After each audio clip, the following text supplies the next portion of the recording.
ناظرین ایک بار پھر آپ کو صبح غم میں خوش آمدید کہتے ہیں اور اس کے ساتھ ہی چلتی ہیں اپنے چھوٹے عظیم ثواب کی طرف۔ ناظرین یہاں پر ایک کال آئی تھی پرسوں، شاید میں کل نہیں آ سکی تھی، تو انہوں نے ایک جو تسبیح تھی اس کے بارے میں معلوم کرنا چاہی تھی وہ سسٹر، تو میں آج وہ ان کو بتا دیتی ہوں کہ وہ تسبیح اس طرح سے ہے کہ سب سے پہلے یہ تسبیح اس مقصد کے لیے، کوئی بھی آپ کی حاجت ہو، کوئی بھی پریشانی ہو، اس کے لیے تسبیح ہے۔ اور گھر میں اکثر ایسا ہوتا ہے کہ بے سکونی ہوتی ہے، بے چینی ہوتی ہے، کچھ ایسا گھر کا ماحول بن جاتا ہے کہ گھر میں ٹینشن شروع ہو جاتا ہے، تو اس کے لیے بھی یہ بڑی مفید تسبیح ہے۔ تو سب سے پہلے آپ نے یہ کرنا ہے کہ یہ تسبیح شروع کرنے سے پہلے 2 رکعت نماز شکرانہ ادا کرنی ہے، اور اس کے بعد آپ نے 2 رکعت نماز حاجت شروع کرنی ہے۔ کوشش یہ کریے کہ آپ شب جمعہ سے شروع کریں، اگر ایسا نہیں ہو سکتا، کوئی ایسا مسئلہ ہو تو آپ کسی دن بھی شروع کر سکتی ہیں۔ اور وہ تسبیح یہ ہے کہ یا اللہ یا رحمانو یا رحیمو یا ذوالجلال والاکرام۔ ایک دفعہ پھر آپ کو بتا دیتی ہوں، یا اللہ یا رحمانو یا رحیمو یا ذوالجلال والاکرام۔ تو یہ تسبیح جو ہے آپ نے ایک تسبیح پوری پڑھنی ہے، اور تسبیح شروع کرنے سے پہلے اول و آخر ایک تسبیح آپ نے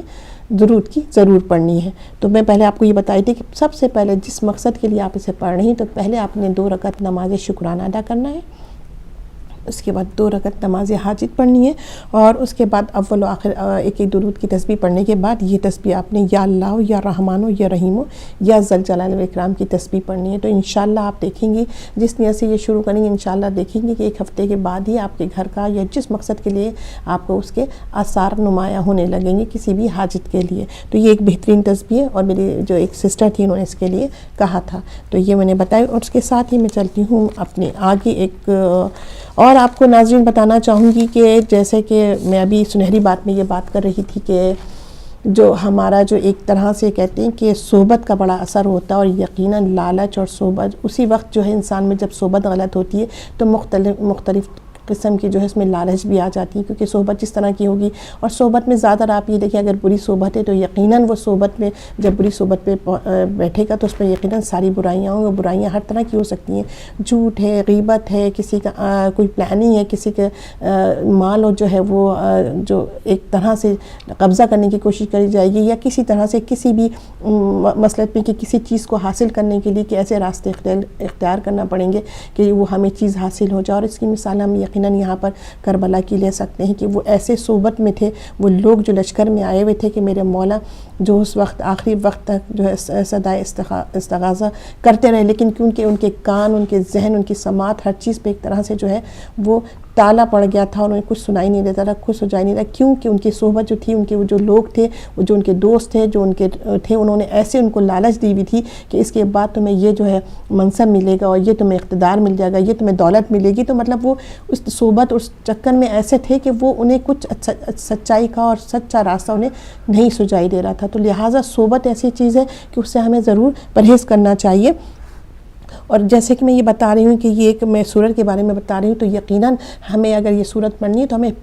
صاف نیت کے ساتھ اور پکی نیت کے ساتھ یہ پڑھنا ہے، اور یہ نہیں کہ صرف ہم نے یہ سورت پڑھ لی کہ ہم تو ہیں اب تو محمد صلی اللہ علیہ وسلم کے ہمراہ ہمارا جو ہے انجام ہوگا، لیکن بار بار ان کے کہنے کا مقصد بھی یہی ہوتا ہے کہ اپنے اعمالوں کو بہترین کرنا ہے، ہر وہ برائی سے بچنا ہے۔ پھر قرآن مجید اور نماز کا آپ دیکھیے فائدہ کتنا بہترین آپ کو فائدہ جو حاصل ہوگا۔ ہم ایک طرف تو اگر ایسے اپنے اعمالوں کو ہم نے رکھا ہوا ہے اور ایسی صحبت اختیار کی ہوئی ہے جس میں صرف نیری، جس میں کہتے ہیں نا صرف برائیاں ہی برائیاں ہیں، اور کوئی اس میں اچھائی کا راستہ نہیں، کوئی ایسا اچھا دوست نہیں جو آپ کو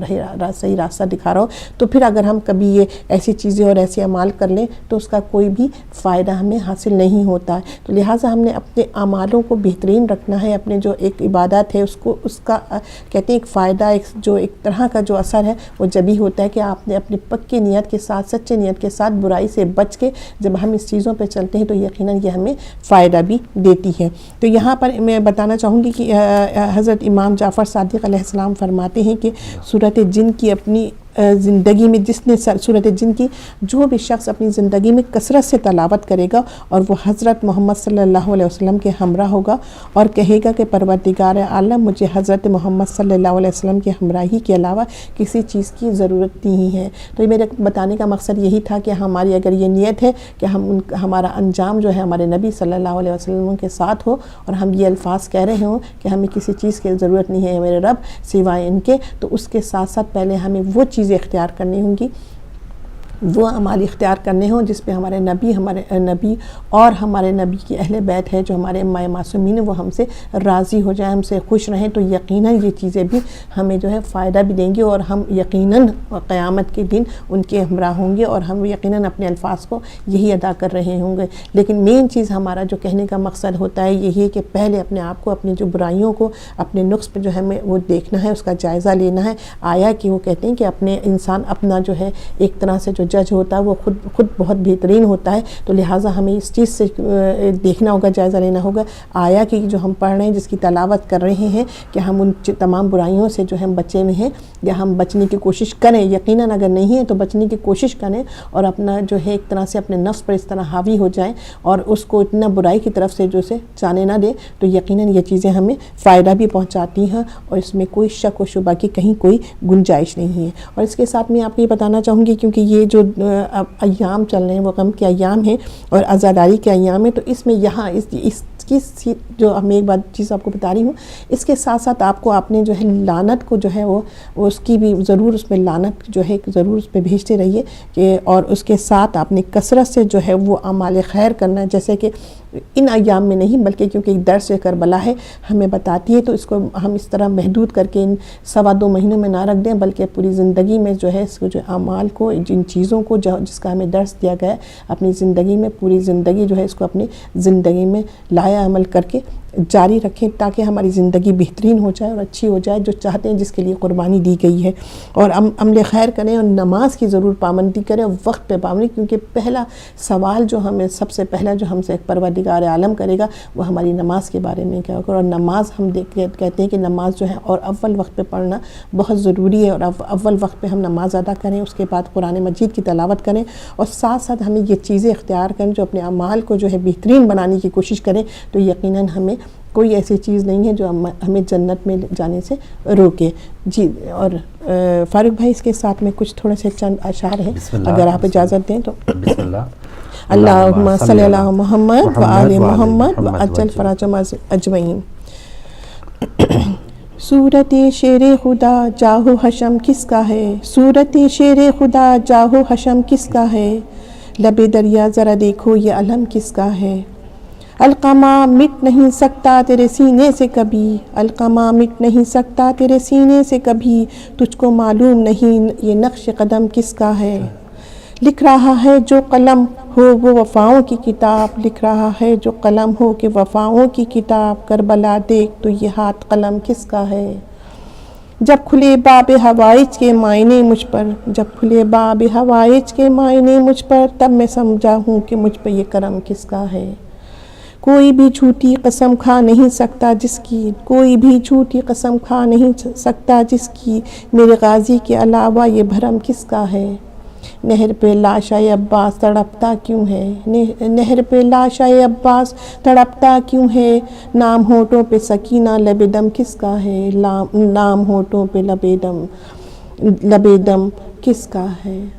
اللہم صلی علی محمد و آل محمد۔ بہت شکریہ جی ناظرین، پروگرام آگے بڑھاتے ہیں اور جو آج کا ہمارا ٹاپک ہے حقیقی مومن، اس پر آپ بھی بات کر سکتے ہیں، ٹیلی فون لائنز اوپن ہیں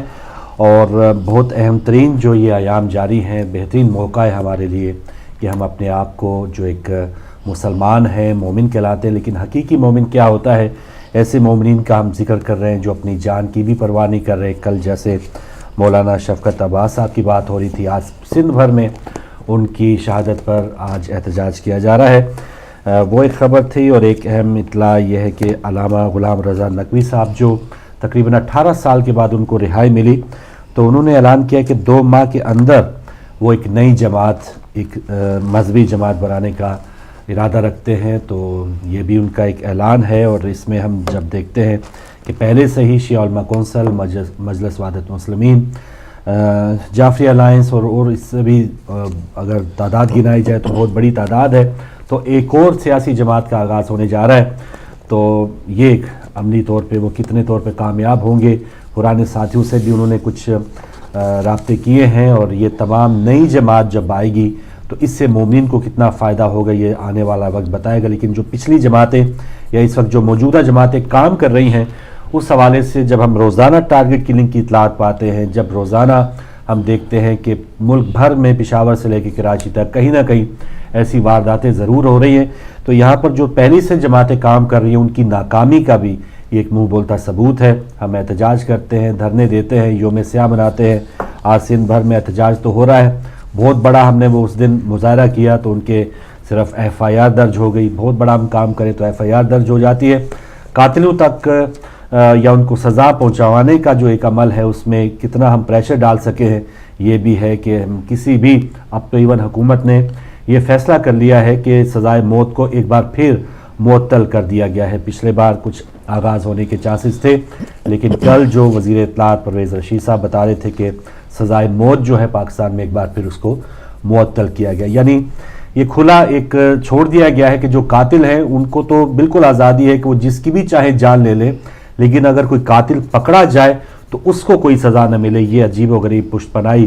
جو ہماری اس وقت کی حکومت کر رہی ہے, بلکہ اس سے پہلے بھی کافی عرصے سے سزائے موت جو ہے وہ معطل ہے. دین اسلام میں ہر چیز انصاف کے حوالے سے ہمیں کھلا بیان کر کے بتا دیا گیا ہے کہ جو بھی جس انداز کا جرم کرتا ہے اس کو اتنی بڑی سزا دینا جو ہے تو پھر اس کے بعد معاشرہ جو ہے وہ صحیح معاشرہ اور اسلامی معاشرہ کہلوانے کا حقدار ہے. لیکن یہاں پر وہی الٹ بات ہے کہ جان لینے والا چاہے جس کی بھی جان لے لے لیکن اس کو سزا دینا وہ بہت زیادہ دشوار ہے. ایون جو سابق بلکہ موجودہ جسٹس ہیں سندھ ہائی کورٹ کے باقر صاحب, ان کی بھی جو قاتلانہ ان پر حملہ ہوا وہ بھی اس وقت انصاف کے متلاشی ہوں تو پھر پیچھے عام جو شہری عام مومنین کی حالت کیا ہوگی.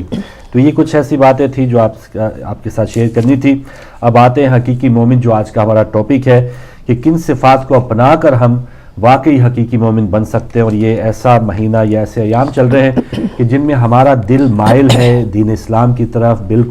ہم بالکل باتیں سن رہے ہیں علماء کرام سے اور بالکل ایک ایسے انداز میں جینے کی کوشش کے لیے تھوڑا سا اگر ہم تہیا کر لیں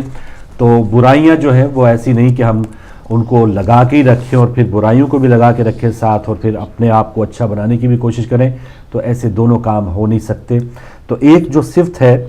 یہی ہے کہ دکھ دینے والے کو, جو حقیقی مومن ہے اس کی یہ صفت ہے کہ دکھ دینے والے کو دکھ نہیں دیتا, یعنی درگزر اور معافی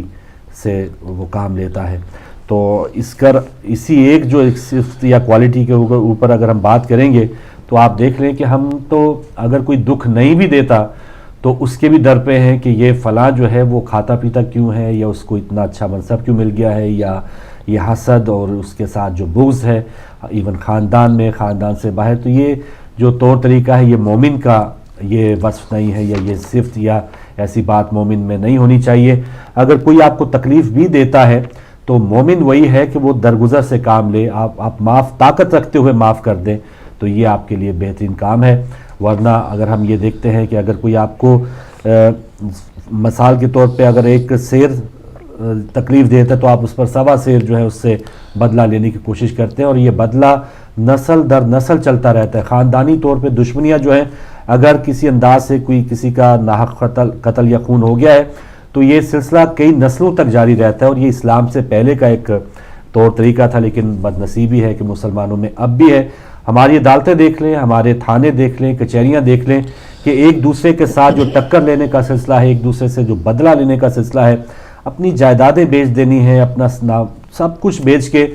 دشمن کو ضرور نقصان پہنچوانے کی ہم بات کرتے ہیں. لیکن اگر ہم معاف کریں گے تو یہ بھی ایک مومن کی کوالٹی ہے. دکھ نہیں دیں گے اور کسی کو معاف کریں گے تو اللہ تعالیٰ ہمیں معاف کرے گا. اگر یہی کوالٹی ہم دیکھیں تو پھر اس کے لیے ہمیں بہت سا کام کرنا باقی. ہم بہت جلدی غصے میں آ جاتے ہیں, بہت جلدی ہائپر ہو جاتے ہیں. تو یہ تمام جو چیزیں ہیں یہ مومن کے اندر رہ نہیں سکتی. اگر کوئی مومن ہے تو وہ تھوڑا سا کھلے دل کا ہوگا, درگزر کرنے والا ہوگا. اور پھر یہ دوسری کوالٹی ہے کہ کسی کی مصیبت پر خوش نہیں ہوتا. مومن کی ایک اور کوالٹی جو صفت ہے حقیقی مومن کی کہ کسی کو تکلیف میں دیکھ کے وہ خوش نہیں ہوگا, وہ خود دکھ زدہ اور آبدیدہ ہوگا. اور یہ ان ایام میں الحمدللہ یہ کوالٹی ہم ضرور محسوس کر رہے ہیں اپنے اندر کہ جب بھی اہل بیت علیہ السلام کی دکھ اور تکلیف کی بات سنتے ہیں تو ہم بھی وہ دکھ اور تکلیف کو محسوس کرنے کی کوشش کرتے ہیں. اپنے الگ الگ انداز ہو سکتے ہیں لیکن اس دکھ کے بعد ہم بھی دکھی ہو جاتے ہیں. تو وہ ایسے لوگ جو کسی کو مصیبت میں دیکھ کے بھی خوشی رہتے ہیں یا ان کو کوئی اثر نہیں ہوتا, تو یہ جو ایک بدصفتی ہے یہ کسی مومن کے اندر نہیں رہ سکتی. تو فی الحال یہ 2 کوالٹیز اس پر بات کرتے ہیں, اس کے بعد آگے بڑھائیں گے. اور یہ تو ایسی کوالٹیز ہیں, ایسی صفات ہیں کہ ہم تو پوری زندگی اس پہ کام کرنا شروع کر دیں تو اللہ کرے کہ ان پر ہم عبور حاصل کر پائیں. لیکن کوشش ہی, میں سمجھتا ہوں کہ اس کوشش میں لگے رہنا بھی بہت بڑی نیکی ہے. جی بہن, ایک جو تھا کہ معاف کرنے کے حوالے سے, ہم کسی کو معاف نہیں کرتے, اور یہ ہے کہ بدلہ لینے کے اوپر بس اپنا سب کچھ وقف کرنے کے لیے ہم بھی تیار رہتے ہیں. لیکن اگر کسی نے پہلے تو یہ بات ہے کہ ہم اگلا کوئی معافی مانگے گا تو پھر ہم معافی, یہ بھی ایک پہلو آ جاتا ہے کہ اگلا جو ہے وہ آپ پہ ظلم اور تکلیف ڈھائی جا رہا ہے, وہ ایک الگ پھر سیناریو آ جاتا ہے. لیکن اگر کوئی آپ سے معافی بھی مانگ رہا ہے, چلیں معافی والے چکر میں چلے آتے ہیں, کوئی معافی مانگ رہا ہے پھر بھی اگر ہم نہیں معاف کریں تو یہ تو بہت بڑی سنگ دلی ہے. دیکھیں, سب سے پہلے تو میں یہ کہوں کہ مومن کا جو دل ہوتا ہے وہ بہت نرم ہوتا ہے, بہت صاف اور نرم, اور وہی مومن کہلاتا ہے جس کا دل نرم اور صاف ہو, وہ مومن کی نشانی میں سے ہے. تو یقیناً مومن وہی ہے جو دوسروں کو خطاؤں کو درگزر کرے. اور ہمیں جو تربیت دی جائے ہمارے محمد آل محمد نے اور یہ اہل بیت سے جو ہمیں معصومین سے جو ہمیں ملا ہے, یہ ہم اگر ایک ہسٹری اٹھا کے دیکھتے ہیں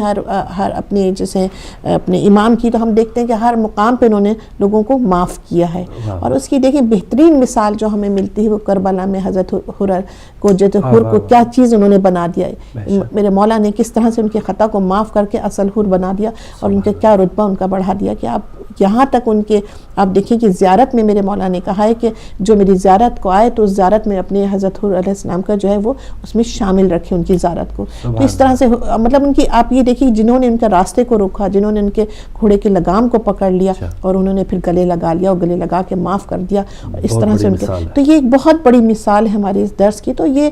ہمیں وہ, اور یہ ایک مومن کی نشانی بھی ہے. آپ نے دیکھا کہ یہی کہا ہے کہ ہم ان کی خطاؤں کو جو ہے وہ معاف کر دیں,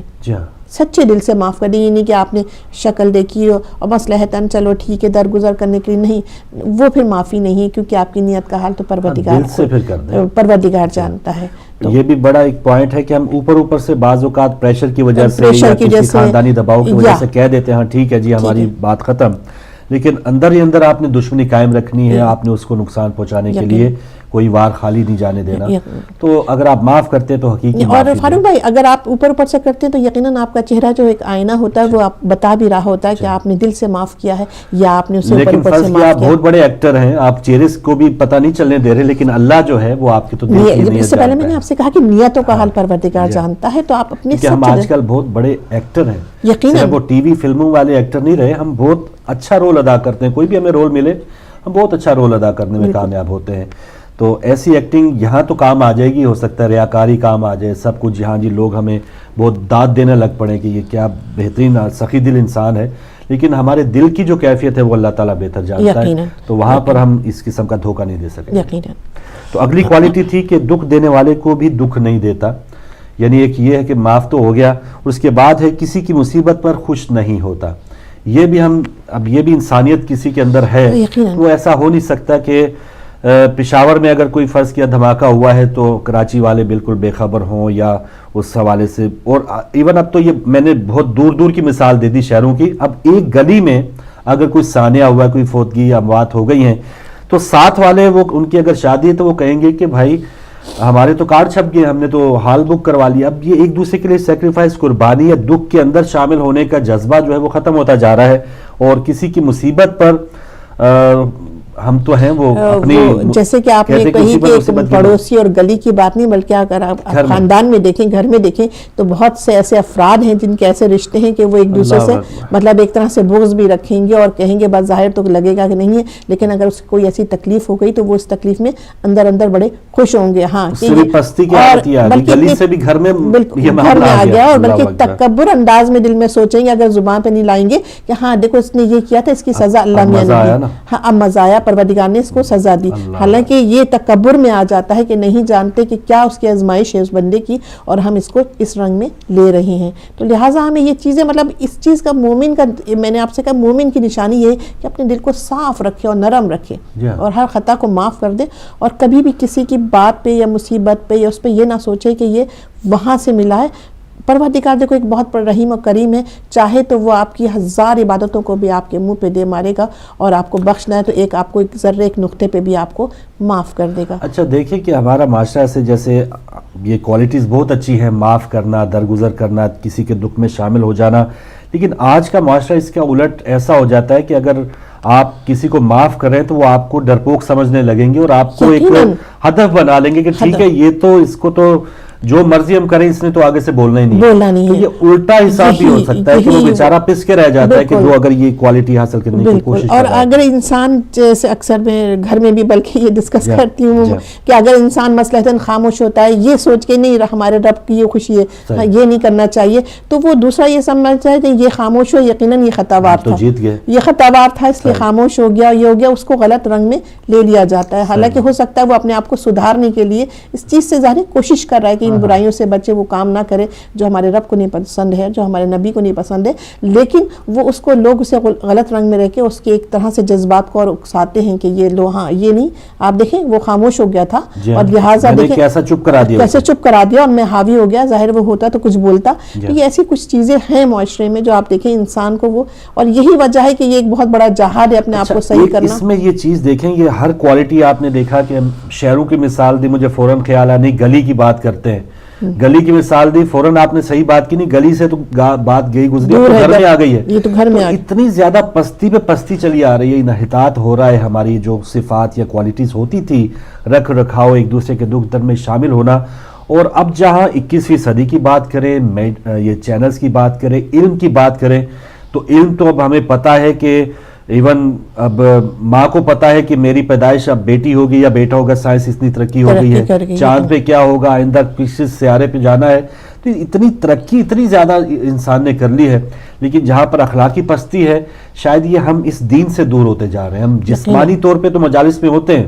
جسمانی طور پہ عبادت کر رہے ہوتے ہیں، لیکن روحانی طور پہ جو اندر پہ ہماری جو صفائی کچرا صاف ہونا ہے وہ نہیں ہو پا رہا۔ اس کا مطلب ہے کہ ہم ہر چیز کیے جا رہے ہیں، ہم یہ دیکھ لیں ایک ماشاءاللہ کتنا ایک ہجوم ہوتا ہے، کتنا رش ہوتا ہے، عبادت بھی کر رہے ہیں، نمازیں بھی پڑھ رہے ہیں، وہ مطلب اپنے ایک کردار کو جو عمل کو جو ایک کہتے ہیں اندر سے جو اپنے آپ کو ہم وہ بقول آپ کے صاف ستھرا نہیں کر رہے، اگر وہ صاف ستھرا ہو جائے یقیناً ہماری یہ ساری عبادت کا بھی اثر ہمیں نظر آنے لگے گا۔ اور ہم ایک جیسے اسی مومن پہ بات ہو رہی تو ہمارے رسول خدا صلی اللہ علیہ وسلم فرماتے ہیں کہ مومنین کی آپس میں ایک دوسرے کے ساتھ محبت اور دوستی اس بدن کی مانند ہے کہ جب اس کا ایک عضو تکلیف میں مبتلا ہوتا ہے تو دوسرے اعضاء بخار اور بے خوابی میں مبتلا ہو جاتا ہے۔ تو میں نے آپ کو کہا نا کہ یہاں تو یہ چیز برعکس نظر آتی ہے، اگر کوئی مومن ہمارا تکلیف میں ہے تو ہم اسے غلط رنگ میں لیتے ہیں اور کہتے ہیں نہیں دیکھو اس نے یہ کہا تھا، اس نے ہمارا دل دکھایا تھا، بلکہ اپنے بھی وہ کچھ جو ان کے ساتھ کچھ حالات ایسے ہوئے ہوتے ہیں اس کو بھی ابھارتے ہیں کہ یہ تو ہے ہی ایسا، اس نے میرے ساتھ بھی ایسا کیا تھا اور ان کے ساتھ بھی ایسا کیا تھا، لہٰذا اس کو یہ سزا مل رہی ہے۔ ہم اگر یہ ذہنوں میں رکھیں گے تو یقیناً مومن کی وہ ایک نشانی نہیں ہے، مومن کی نشانی یہ کہ ایک مومن کو تکلیف ہے۔ اور یہ دیکھیں کہ یہ جیسے دکھ درد میں شامل نہ ہونا، بظاہر دیندار لوگ بھی ایسا کرنے سے قاصر ہوتے ہیں، ہمیں بظاہر لگتے ہیں نا کہ یہ ماشاءاللہ بہت زیادہ پہنچے ہوئے ہیں، عبادات اور یہ ہر جگہ نظر آتے ہیں، لیکن پھر بھی ان میں یہ کوالٹی جو ہے ایک دوسرے کے دکھ میں شامل ہونا، کسی کے اگر تکلیف ہے تو اس میں خوش نہ ہونا، حسد نہ کرنا، تو یہ ان سے بھی بہت زیادہ بالا چیزیں ہو گئی ہیں جو بظاہر ہمیں لگتے ہیں کہ یہ بہت ہی نیک اور پرہیزگار لوگ نظر آ رہے ہیں۔ ناظرین بات کرتے ہیں واپس آپ کی اور بھی کوالٹیز ہیں، ان کو کرنے کا یہ بات کرنے کا مقصد یہ ہے کہ ہم مجھ سمیت آپ سمیت جو مل کے اپنے آپ کو دوبارہ اثر نو تھوڑا سا جائزہ لیں اور دیکھیں کہ یہ جو ایام چل رہے ہیں کہ ہم بالکل سیراب ہو رہے ہیں، ہر چیز ہمیں مل رہی ہے، پھر بھی اس کا اثر ہمیں اس 5-6 فٹ کی جو باڈی پر کیوں نہیں ہو رہا۔ اس پر واپس آ کے بات کرتے ہیں چھوٹی سی بریک کے بعد۔